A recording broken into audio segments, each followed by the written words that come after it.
Assalomu alaykum hurmatli talabalar. Bugundan boshlab xorijiy til va adabiyoti ingliz til ta'lim yo'nalishi talabalari uchun nutq ko'nikmalar integratsiyasi fanidan video darslarni taqdim etib boraman. Fan haqida qisqacha ma'lumot bersam, umumiy kurs uchun 240 soat ajratilgan bo'lib, shundan 120 soat amaliy va 120 soat esa mustaqil ta'lim uchundir. Fanning maqsadi esa talabalarga tilning og'zaki va yozma shakllarini integrallashgan holda o'rgatish, egallangan bilim, ko'nikma va malakalarni kasbiy va ilmiy faoliyatda erkin qo'llay olishlarini ta'minlashdan iboratdir. Aytgancha, meni ismim Sarvar, familiyam esa Hafizov. Bugungi darsimizni boshlaymiz. Hello everyone. Welcome to today's lesson on photo comparison, describing and identifying similarities and differences. By the end of this lesson, you will be able to first, how to compare and contrast photos effectively.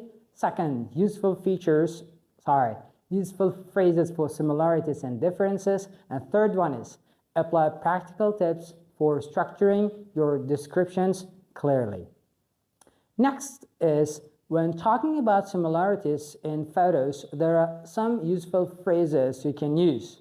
So they are, if you wish, you could repeat after me all these phrases, guys. First one, both photos show. Second, similarly. Third one, in the same way. Likewise, the common theme in the photos is you can see something in both photos.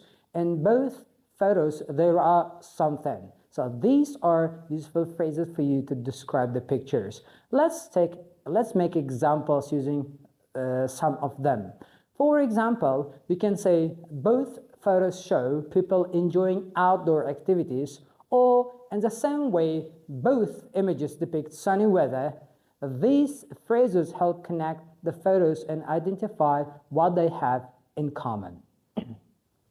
So next slide says, let's discuss how to describe differences. The following phrases will be very helpful. The phrases you can see on your screen. So they are, however, in contrast, on the other hand, while, unlike, the first photo shows, whereas the second photo shows. In the first photo, but in the second photo. In contrast to the first photo, the second photo. So for example, again, let me make examples here. While the first photo shows a busy city, the second one depicts a peaceful countryside. Using these phrases helps you clearly distinguish the photo's unique elements. So steps for effective comparison. Now, let's look at structured way to compare and contrast photos. So for this, we've got overall 4 steps. Step 1, begin with a general overview of the photos. For example, both photos show. In this step, you have to generalize and you have to, let's talk about what you see, about the picture. You have to tell overall of your opinion of the picture. Step 2. So step 2 means highlight similarities using phrases like in the same way, both. Step 3. Identify differences by contrasting key elements. For example, however, the first photo shows something, you see? So step 4 is discuss specific details such as people's actions, locations, the background, weather, activities, and the overall mood as well. So this structure will make a comparison clear and easy to follow. Please remember, by using the right vocabulary and structure, your comparison will sound natural and well organized. So it is for practice. Let's practice, guys. Look at the 2 photos provided on your screen. So what you're gonna do in here, you have to write 2 sentences about similarities and 2 sentences about differences, and then join them together. So you are given a minute, and only then you can listen to my version of answer here. Please pause the video first, do what I told you to do, and then you can compare with mine. Okay, now let's see the example to the photo that I have done here. So both photos show people engaged in outdoor activities during the daytime.